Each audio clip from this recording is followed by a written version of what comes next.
Sospek sa kasong estafa gamit ang mga peking casino chips, arestado ng Pasay PNP. Magbabalita dyan si Patrolwoman Ivy Corporal.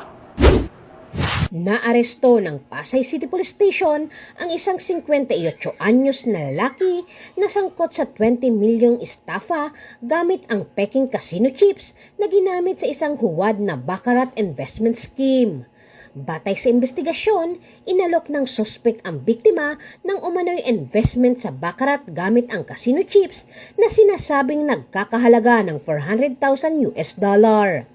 Dahil sa paniniwala ng biktima, ibinigay nito ang 20 milyon ngunit natuklasang palsipikado ang mga chips matapos ipasuri sa kasino. Gamit ang GPS tracker sa bag na naglalaman ng pera, natunton ng mga pulis ang sospek sa Dasmariñas, Cavite at agad itong inaresto sa tulong ng Dasmariñas City Police at Batangas PIU. Narecover mula sa kanya ang 15 million cash, isang Toyota Fortuner at ilang peking casino chips.